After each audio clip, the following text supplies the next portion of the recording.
Prezados alunos de bioquímica aqui do curso de medicina veterinária, ainda na postagem de introdução ao metabolismo, na qual estaremos ainda assistindo às aulas em NP em virtude do adiamento do retorno presencial no campus, nós também temos todo esse conjunto de aulas referentes ao conteúdo de introdução ao metabolismo dos carboidratos, referentes à glicólise e à gliconeogênese. É importante a gente reforçar aqui que, para que vocês possam acompanhar os conteúdos que nós veremos presencialmente a partir do dia 8, que é a nossa primeira aula presencial, vocês precisam ter visto todas estas videoaulas, senão vocês irão boiar, literalmente.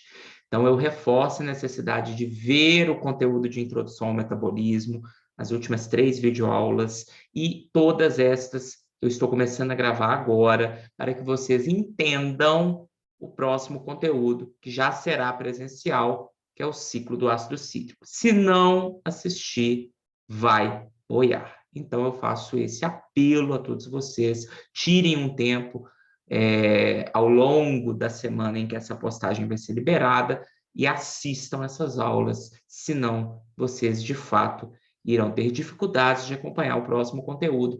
Agora, um conteúdo depende do outro, então, se não assistir, vai boiar mesmo. Sem mais delongas, como diz o pessoal de canal do YouTube, vamos dar início, então, a essas aulas desse conteúdo de introdução ao metabolismo dos carboidratos, tá? Bom, pessoal, a gente precisa relembrar que a glicose é o composto energético mais comum e importante para os seres vivos. Quando a gente pensa em mamífero, por exemplo, incluso o ser humano e os animais, os principais animais que vocês vão se dedicar na clínica veterinária, esses mamíferos, a glicose é o único composto energético utilizado nas hemácias e no cérebro. No caso do cérebro, quando a gente está falando da situação de jejum prolongado, ausência de digestão de alimentos, o cérebro, a gente vai ver daqui a um tempo, ele tem a capacidade de usar outras fontes de energia, tá? Mas em uma situação de ausência de jejum, o cérebro e as hemácias só conseguem utilizar como fonte de energia a molécula de glicose. E de onde, né, esses animais, de onde a gente tira essa glicose? A glicose, ela é retirada da alimentação, né, e da digestão de carboidratos complexos que fazem parte da nossa dieta. São principalmente a sacarose, a lactose, a maltose, o amido e também o glicogênio. Rafael, eu não lembro de nada disso. Então, você vai voltar lá na aula de carboidrato, porque você precisa saber que a sacarose, ela é um disacarídeo, lactose é um disacarídeo, maltose é um disacarídeo, o amido e o glicogênio são polissacarídeos, tá? Bom, e para que a glicose ela é utilizada na célula? Quais são os destinos dessa glicose dentro da célula? A gente pode ver nessa figura que a glicose ela pode ser oxidada pela via glicolítica à molécula de piruvato em uma via que a gente vai trabalhar nesse conteúdo, tá? A glicose, ela pode ser armazenada de acordo com o tipo de organismo em alguns carboidratos mais complexos, como é o caso do glicogênio, do amido, respectivamente animal, fungo e planta, e pode ser também convertida em sacarose, que não é bem uma forma de armazenamento, mas de mobilização de glicose dentro dos vegetais, tá? A glicose, ela pode ser oxidada por uma outra via que não a via glicolítica, conhecida como via das pentose fosfato, que é um dos conteúdos que a gente vai ver em aula em NP durante o ensino presencial. A gente vai ter postagem em breve desse conteúdo. É uma outra via alternativa de oxidação da glicose que gera precursores importantes para a biossíntese de nucleotídeos e outros compostos fundamentais para a célula, tá? E também a glicose pode ser base para a síntese de polímeros estruturais fundamentais para a produção de matriz extracelular e polissacarídeos da parede celular nos organismos que a apresentam. Então, vejam que a glicose ela é fonte de energia, mas ela também é precursor de várias vias de biossíntese fundamentais para o organismo. Nesse conteúdo, a gente vai se debruçar principalmente nesse destino da glicose aqui, ó, que é a oxidação da glicólise pela via glicolítica à molécula de piruvato. Rafael, o que é, então, essa glicólise? Te respondo agora. A glicólise, também conhecida como via glicolítica,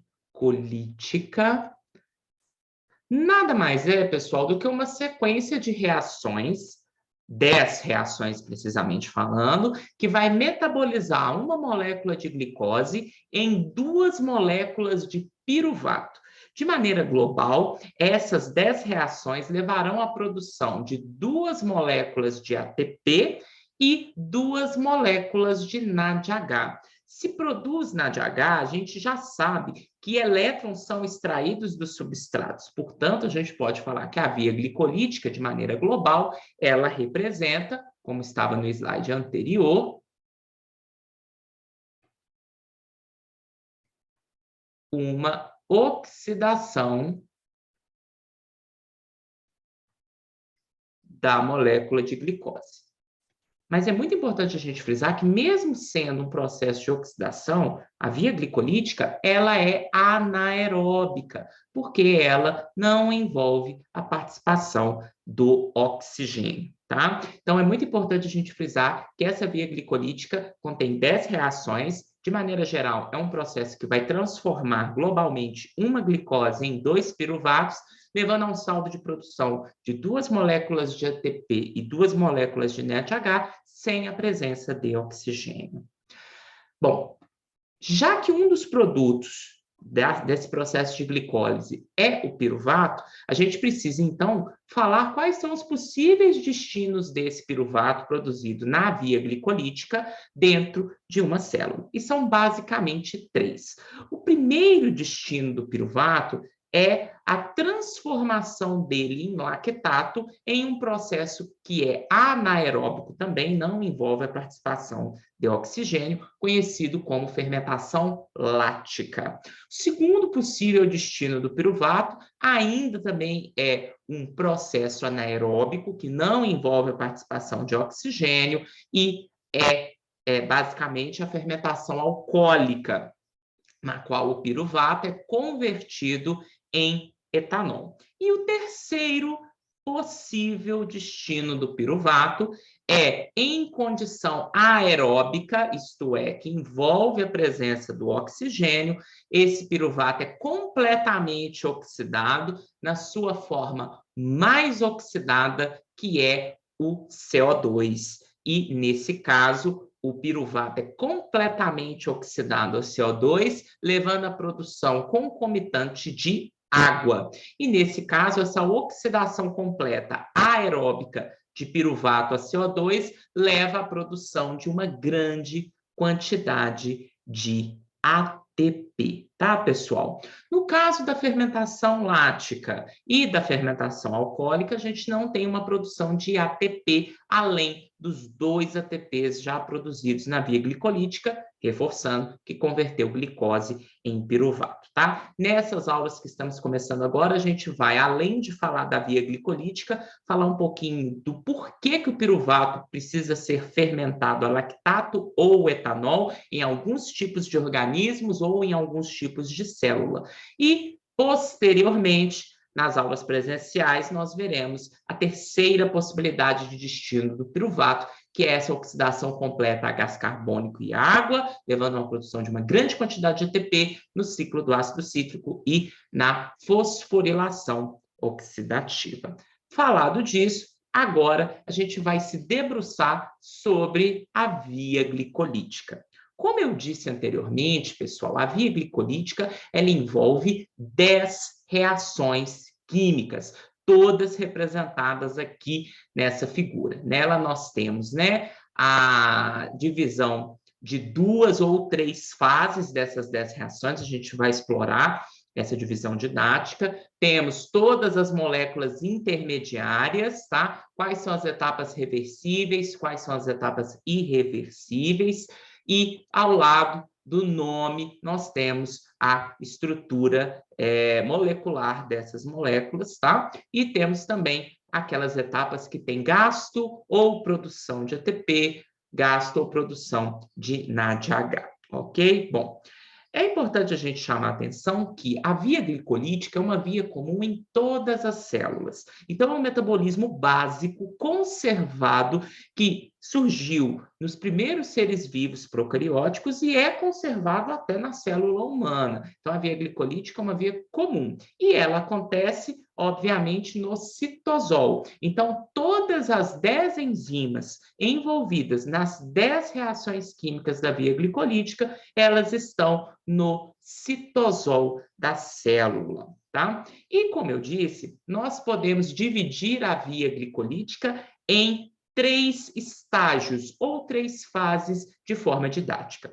Alguns livros vão juntar o primeiro e o segundo estágio, tá? Chamando de estágio 1 e colocando o terceiro estágio que eu vou falar aqui como estágio 2. Mas eu prefiro, para ficar mais claro para vocês o entendimento da via glicolítica, de dividir ela em 3 estágios, 3 fases, tá? Bom, a primeira fase da via glicolítica é o que a gente chama de fase de retenção da glicose dentro da célula, de investimento de energia na glicose para ela ser oxidada e de preparação dessa glicose para as possíveis etapas 2 e 3 de sua oxidação. De maneira geral, a primeira fase vai levar à produção, ou melhor, à transformação de uma molécula de glicose em uma molécula de frutose 1,6 bifosfato. Bifosfato quer dizer que ela vai ser fosforilada 2 vezes. De maneira geral, essa primeira fase envolve 3 reações químicas consecutivas. Uma reação de fosforilação, uma reação de isomerização e uma reação de fosforilação. Como eu disse, 2 fosforilações. Isto envolve o investimento de 2 moléculas de ATP que vão ceder fosfato para a glicose e os outros intermediários dessa primeira fase da via glicolítica. Rafael, se eu quero produzir energia, por que eu vou gastar ATP? Porque essa primeira fase, que envolve o investimento de 2 ATPs em cada glicose oxidada, vai levar ao aprisionamento da glicose dentro da célula, impedindo que uma glicose que entrou na célula possa sair e ser perdida. Além disso, a gente, ao final dessas 3 reações, produzimos um composto com 2 fosfatos, que, quando clivado na segunda fase, vai gerar moléculas com 3 carbonos, cada uma delas com 1 fosfato. Só pensar, se eu tenho uma glicose, que é uma hexose, com 6 carbonos, eu vou clivá-la ao meio, eu vou produzir uma molécula com 3, outra molécula com 3. Se a molécula original com 6 está com 2 fosfatos, ao clivá-la no meio, eu gero 2 moléculas com 3, cada uma com um fosfato independente. Por isso que essa etapa de retenção, investimento e preparação envolve uma fosforilação, uma isomerização e uma segunda fosforilação. A segunda fase ou estágio da via glicolítica é a fase de clivagem, que vai, de maneira geral, clivar a frutose 1,6 bifosfato em gliceraldeído 3-fosfato e de hidroxiacetona fosfato. Cada uma dessas moléculas tem 3 carbonos. Ainda na segunda fase, nós precisamos reforçar que apenas o gliceraldeído 3-fosfato vai continuar na via glicolítica. Então, na segunda fase, além da clivagem, nós temos uma reação de isomerização, uma vez que dihidroxiacetona e gliceraldeído 3-fosfato são trioses isômeras, sendo uma aldose e a segunda uma cetose. Então, uma isomerase vai converter a dihidroxiacetona em gliceraldeído 3-fosfato. Então, no final das 2 reações de clivagem e isomerização da segunda fase da via glicolítica, a gente vai ter produzido para cada glicose que começou a via glicolítica 2 moléculas de glicerol-aldeído 3-fosfato. E, por fim, na terceira e última fase da via glicolítica, a gente tem a oxidação e pagamento. As 2 moléculas de glicerol-aldeído 3-fosfato serão oxidadas, formando 4 ATPs, de maneira geral, tá? E aí você tem que lembrar, se eu formei 4 na fase 3, mas investi 2 na fase 1 da via glicolítica, eu consigo produzir como saldo final para cada glicose oxidada 2 moléculas de ATP. Além disso, no final da terceira fase, a gente vai produzir 2 moléculas de piruvato e teremos também a produção de 2 moléculas de NADH, uma vez que a terceira fase ela envolve oxidação, ou seja, elétrons são retirados de moléculas intermediárias e são, obviamente, entregues ao aceptor de elétrons NAD+, que quando oxidado se transforma em NADH. Essa última etapa, a terceira fase, envolve 5 reações nas quais o glicerol-aldeído 3-fosfato é oxidado, liberando elétrons armazenados no NADH e compostos intermediários com alto potencial de fosforila são produzidos. E você se lembra, quando um composto de alto potencial de fosforila é gerado, ele pode transferir fosfato para um ADP e gerar a produção de ATP em nível de substrato. Então, essas 4 moléculas de ATP produzidas aqui, todas elas são produzidas como fosforilação a nível de substrato, uma vez que os intermediários dessa última fase têm um alto potencial de fosforila, tá? Bom, vocês sabem, como eu disse, que a glicose é obtida da digestão dos carboidratos complexos e ela é transportada pela corrente sanguínea, entrando nas células através de proteínas transportadoras específicas localizadas na membrana plasmática, que são os transportadores GLUT. 1, 2, 3, 4 ou 5. Tenho certeza que nas aulas de fisiologia vocês vão falar bastante sobre esses transportadores. Portanto, deixe para os colegas de fisiologia debruçarem sobre a importância de cada um deles e os tipos de célula que apresentam cada um e a regulação desse processo de captação de glicose para dentro da célula. Aqui em bioquímica a gente vai se debruçar sobre a metabolização da glicose na via glicolítica.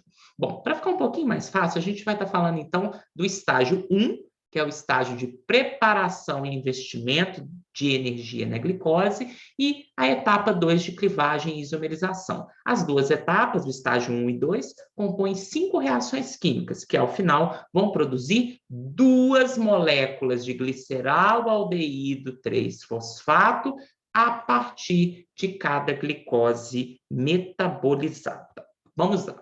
Primeira reação química da via glicolítica é a fosforilação da molécula de glicose, usando fosfato advindo de uma molécula de ATP, a glicose 6-fosfato. Vejam, portanto, que o fosfato é adicionado ao carbono 6 da glicose, por isso que é glicose 6-fosfato. A enzima que metaboliza essa reação química, ou seja, a primeira enzima da via glicolítica, é a hexoquinase, que usa como cofator importante íons magnésio ou íons manganês. Portanto, a hexoquinase vai transferir uma molécula fosforila do ATP para uma hexose como a glicose. Por que isso é tão importante, Rafael? Porque a produção da glicose 6-fosfato é uma forma de aprisionar a molécula de glicose dentro da célula. Por quê? Porque a glicose 6-fosfato não é reconhecida pelos transportadores de membrana, enquanto que a glicose não fosforilada é. Então, se você não fosforila a glicose, ela rapidamente, depois de entrar na célula, pode voltar para o meio extracelular. Além disso, pessoal, a adição de um grupo fosfato à molécula de glicose, transformando-a em glicose 6-fosfato, vai levar a uma desestabilização da molécula de glicose, o que facilita o seu metabolismo nas etapas subsequentes. Não podemos esquecer de frisar nesse momento que a hexoquinase é uma enzima reguladora. Então, através de alguns compostos que vão atuar como moléculas alostéricas sobre a hexoquinase, a gente tem uma regulação da velocidade da via glicolítica, respondendo a alguns sinais importantes dentro da célula, tá? Segunda reação química da via glicolítica é uma reação de isomerização da glicose 6-fosfato em frutose 6-fosfato. Qual enzima faz isso? A fosfoglicose isomerase, que é uma isomerase de classe 5. Aqui a gente tem a conversão de uma aldose, que é a glicose 6-fosfato, em uma cetose, que é a frutose 6-fosfato, tá? É importante a gente dizer que essa isomerização pela fosfoglicose isomerase envolve uma passagem transitória da molécula de glicose pela sua forma de cadeia aberta para a interconversão em cadeia aberta da frutose 6-fosfato, que depois vai se transformar na sua cadeia cíclica. Por isso que a gente está vendo aqui a passagem intermediária tanto da glicose como da frutose 6-fosfato pela sua forma de cadeia aberta. E, mais uma vez, a gente precisa reforçar que essa fosfoglicose isomerase também precisa de cofator, o íon magnésio, tá? Então, a segunda reação da via glicolítica é uma reação de isomerização, tá? A terceira reação da via glicolítica, ainda no estágio 1, é uma segunda reação de fosforilação, em que a frutose 6-fosfato vai ser fosforilada com o gasto de mais uma molécula de ATP, a frutose 1,6-bifosfato. Então, lembre, o primeiro fosfato foi adicionado lá na primeira reação da hexoquinase, no carbono 6 da glicose. O segundo fosfato é adicionado ao carbono 1 da glicose. Por isso que ao final dessa terceira reação, a gente tem a frutose 1,6-bifosfato, ou seja, uma frutose fosforilada em 2 carbonos, no carbono 1 e no carbono 6, tá? A enzima que catalisa essa terceira etapa, a terceira reação da via glicolítica, e segunda fosforilação dela, é a fosfofrutoquinase 1, que a gente vai chamar de PFK, tá? Essa é uma enzima alostérica que tem importante papel no controle da velocidade da via glicolítica. Na parte desse conteúdo que nós falaremos sobre a regulação da via glicolítica, a gente vai falar muito da PFK. É uma das enzimas mais importantes, onde o controle dela responde a vários sinais celulares que vão regular toda a velocidade da via glicolítica, tá? Então, lembre-se, a terceira reação da via glicolítica, que é a segunda fosforilação, que vai fosforilar frutose 6-fosfato, a frutose 1,6-bifosfato, catalisada pela PFK, ela é importantíssima para a regulação de toda a velocidade da via glicolítica. Portanto, aqui a gente termina o primeiro estágio da via glicolítica. Vejam que para cada glicose que foi inicialmente metabolizada, nós já investimos 2 ATP. E o que a gente produziu ao final dessa etapa? Uma molécula de frutose 1,6-bifosfato, tá? Entramos agora, então, no segundo estágio da via glicolítica, tá? O segundo estágio da via glicolítica é um estágio, portanto, de clivagem e isomerização, que envolve 2 reações químicas. Bom, vamos lá. A quarta reação da via glicolítica é uma reação de clivagem, na qual a frutose 1,6-bifosfato vai ser clivada pela ação da aldolase em gliceraldeído 3-fosfato e dihidroxetona fosfato. Ambas são trioses fosfato. Rafael, triose por quê? Porque veja que o gliceraldeído tem 3 carbonos e 1 fosfato, e a dihidroxacetona tem 3 carbonos e 1 fosfato. Essa é uma reação reversível em condições celulares. Então, dentro de uma célula, a gente tem frutose 1,6-bifosfato pela aldolase sendo clivada em dihidroxiacetona e glicerol-aldeído 3-fosfato, e esses dois vão ser unificados também pela aldolase em frutose 1,6-bifosfato. Bom, entretanto, pessoal, nas etapas subsequentes da via glicolítica, apenas o glicerol-aldeído 3-fosfato é usado como substrato das enzimas das etapas subsequentes. Portanto, ainda aqui no estágio 2, nós teremos uma quinta reação química da via glicolítica que vai converter a dihidroxiacetona fosfato em glicerol-aldeído 3-fosfato. E essa é a próxima reação química. Então, a quinta reação da via glicolítica é uma reação de isomerização aonde o glicerol-aldeído 3-fosfato vai continuar na via glicolítica e a dihidroxiacetona fosfato vai ser convertida em glicerol-aldeído 3-fosfato. É importante a gente lembrar que dihidroxiacetona fosfato é uma triose, porém é uma cetose, e glicerol-aldeído 3-fosfato também é uma triose, mas é uma aldose. Portanto, são isômeros. Então, através da ação da triose fosfato isomerase, dihidroxiacetona fosfato vai ser convertida em glicerol-aldeído 3-fosfato. Essa é uma reação extremamente rápida e reversível. Vale a pena a gente dizer que, no equilíbrio químico, 96% de toda a triose fosfato produzida a partir de frutose 1,6-bifosfato está no estado de dihidroxiacetona fosfato. Então, como que nós forçamos o equilíbrio químico para converter dihidroxiacetona fosfato em glicerol-aldeído 3-fosfato? Fácil responder para vocês.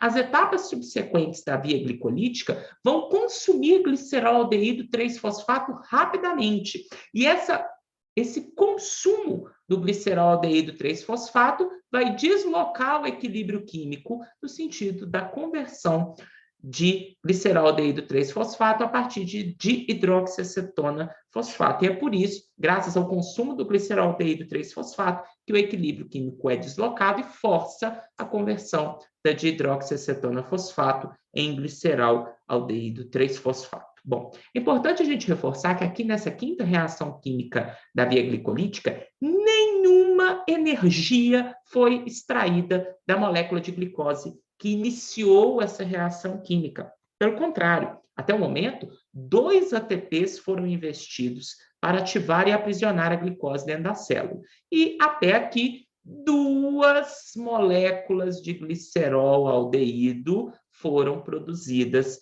a partir da molécula de glicose. Então, até agora, o que a gente tem? 2 ATPs foram gastos, 2 glicerol-aldeído 3-fosfato foram produzidos, tá?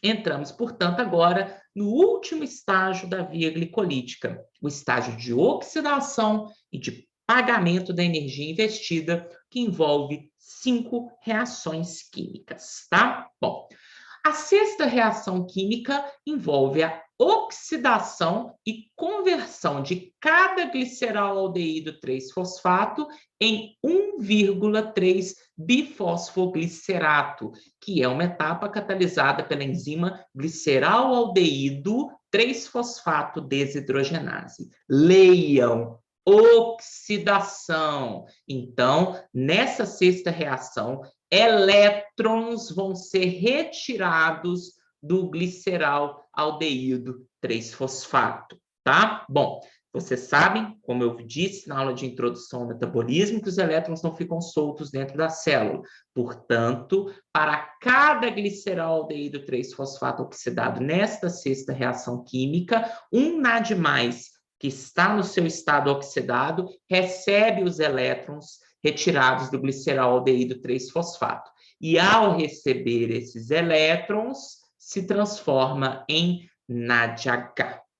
Também temos uma fosforilação. Entretanto, o fosfato adicionado a glicerol-aldeído 3-fosfato não advém do ATP, mas é um fosfato inorgânico presente dentro do citosol. Portanto, ao final desta sexta reação química, catalisada pela enzima glicerol-aldeído 3-fosfato desidrogenase, A cada gliceraldeído 3-fosfato é produzido uma molécula de 1,3 bifosfoglicerato, fosforilado em 2 carbonos diferentes, né, com 2 fosfatos, e uma molécula de NADH, tá?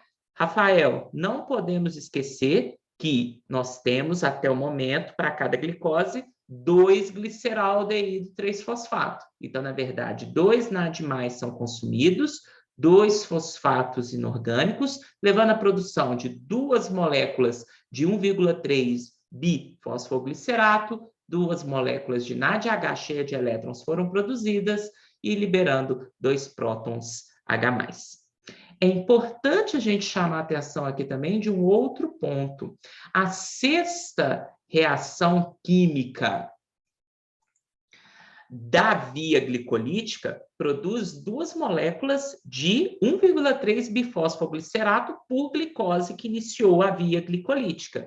E esse é um composto com alto potencial de transferência de fosforila. E você lembra da nossa última videoaula, não é?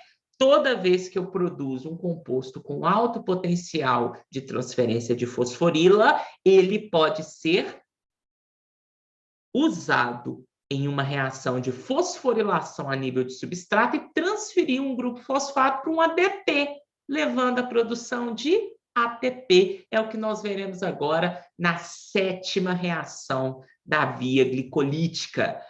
Cada molécula de 1,3 bifosfoglicerato, parêntese, que é um composto de alto potencial de transferência de fosforila, fecha parêntese, promove a síntese de uma molécula de ATP a partir de um ADP, através da sua conversão em 3-fosfoglicerato, catalisada por uma transferase conhecida como fosfogliceratoquinase ou fosfogliceratocinase. Então, vejam, então, que o grupo fosfato do 1,3 bifosfoglicerato é transferido para um ADP, por isso que a gente envolve uma transferase, transferência de grupos químicos, produzindo, ao final, uma molécula de 3-fosfoglicerato e uma molécula de ATP. Bom, mas a gente sabe que ao começar a via glicolítica com uma glicose, nós estamos então com 2 moléculas de 1,3 bifosfoglicerato,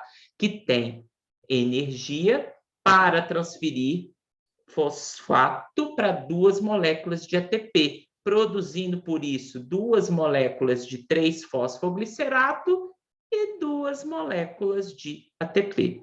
Portanto, na 7ª reação química da via glicolítica, nós produzimos 2 ATPs por molécula de glicose. E isso foi produzido em fosforilação em nível de substrato. Só é possível porque 1,3 bifosfoglicerato é um composto com alto potencial de transferência de fosforila.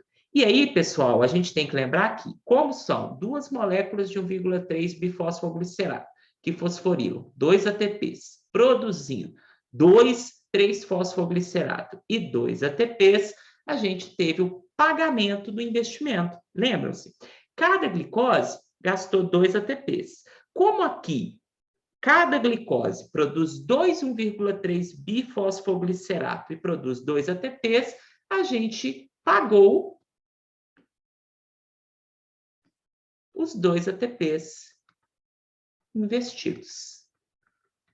Então, a partir de agora, qualquer ATP que for produzido nas próximas etapas de oxidação do 3-fosfoglicerato é um saldo positivo, ou seja, um ATP que vai ser utilizado pela célula para a produção de trabalho, tá? Essa é uma enzima reguladora que, obviamente, vai ter a sua atividade e sua quantidade regulando a velocidade dessa via metabólica, tá? A 8ª reação da via glicolítica é uma reação de rearranjo, né? Onde nós teremos a mudança da posição do grupo fosforila, que vai envolver a conversão do 3-fosfoglicerato em 2-fosfoglicerato. Veja, então, que a fosfoglicerato mutase, que é uma isomerase, ela vai deslocar o grupo fosfato, o grupo fosforila, do carbono 3 para o carbono 2, tá? E essa é uma reação que vai preparar essa molécula para as últimas duas etapas, duas reações químicas da via glicolítica, tá? Reforçando que nós temos duas moléculas de 3-fosfoglicerato, levando à produção de duas moléculas de 2-fosfoglicerato pela enzima fosfoglicerato mutase. A nona e penúltima reação da via glicolítica é uma reação de desidratação. Isso quer dizer que cada molécula de 2-fosfoglicerato vai perder uma molécula de água e, dessa forma, vai se transformar em fosfoenol piruvato. E já conto para vocês, quando 2-fosfoglicerato, pela ação da enzima enolase, que é uma liase, tá? E ao perder água se transforma em fosfenol piruvato, nós temos a produção de um composto com alto potencial de transferência de fosforila. Você já sabe o que isso significa, não sabe? Só para lembrar, como a gente tem 2-fosfoglicerato que vieram da primeira glicose que começou a ser oxidada lá na via glicolítica, tivemos a produção de 2 moléculas de água e 2 moléculas de fosfenol piruvato foram produzidas pela ação da enolase dessa nona reação química da via glicolítica. E se fosfenol piruvato é um composto de alto potencial de transferência de fosforila, você já sabe. Esse é um composto que pode transferir grupo fosfato para ADP, levando à produção de ATP. E é isso que acontece na 10ª e última reação da via glicolítica. Na 10ª reação, através da enzima piruvato quinase, que é uma transferase, a gente tem a transferência de um grupo fosforila do fosfoenol piruvato para uma molécula de ADP, gerando o produto final da via glicolítica, que é o piruvato, e gerando a molécula de ATP. Acompanhe aqui, portanto, que o grupo fosfato do fosfenol piruvato, ele é transferido para um ADP, que passa a ter 3 fosfatos e se transforma em ATP e gera a produção do piruvato. Entretanto, você já sabe que você está ligado. Nós estamos trabalhando para cada glicose que iniciou a via glicolítica com 2 moléculas de fosfenol piruvato. Portanto, temos potencial para transferir fosfato para 2 moléculas de ADP, produzindo 2 piruvatos e produzindo 2 ATP. E lembra que eu te falei que qualquer ATP que fosse produzido nessas últimas etapas seria aquele saldo energético positivo da via glicolítica? Então, para cada glicose que você iniciou a via glicolítica, esses são os 2 ATPs que são produzidos como saldo energético da oxidação da glicose através da via glicolítica. E o outro produto final dessa etapa, dessa via metabólica, são as 2 moléculas de glicose. Tá? Para terminar essa primeira videoaula aqui do conteúdo de introdução ao metabolismo de carboidratos, a gente não pode esquecer de falar que essa transferência de grupo fosforila de cada fosfenol piruvato para o ADP, produzindo o piruvato e ATP, que envolve a regulação, melhor dizendo, a ação da enzima, do catalisador biológico aqui, enzima piruvato quinase, envolve a participação de mais uma enzima reguladora, que tem sua atividade e quantidade regulando todo o andamento da via glicolítica. Tá? Só reforçando mais uma vez que, como cada glicose gerou 2 fosfoenol piruvato, a gente vai transferir fosforila para 2 ADP, produzindo 2 ATP e produzindo 2 piruvato como saldo da via glicolítica. E aí a gente tem a reação global, dessas 10 reações químicas que compõem a via glicolítica, na qual uma glicose vai precisar de 2-fosfato inorgânico, 2-ATP e 2-NAD+ oxidados para a produção de 2-piruvato, 2-ATP como saldo energético, 2-NADH cheios de elétrons, 2 prótons H+, e 2 águas. Vejam que, como eu sempre digo para vocês, a reação global ela tem ΔG negativo, que mostra que essa via metabólica acontece de forma espontânea, né? Vejam, portanto, que a gente libera energia para o universo de forma global nessas 10 reações químicas. Nesses slides, nós temos as 10 etapas da via glicolítica mostradas para vocês. No próximo, nós temos cada enzima que catalisa cada uma das etapas, o tipo de reação envolvido e o ΔG, tanto em quilocal por mol, quanto quilojoule por mol para cada uma dessas etapas, ok? E aqui nós temos um GIF, né, mostrando todas as reações que estão acontecendo na via glicolítica, tá? Acompanhem.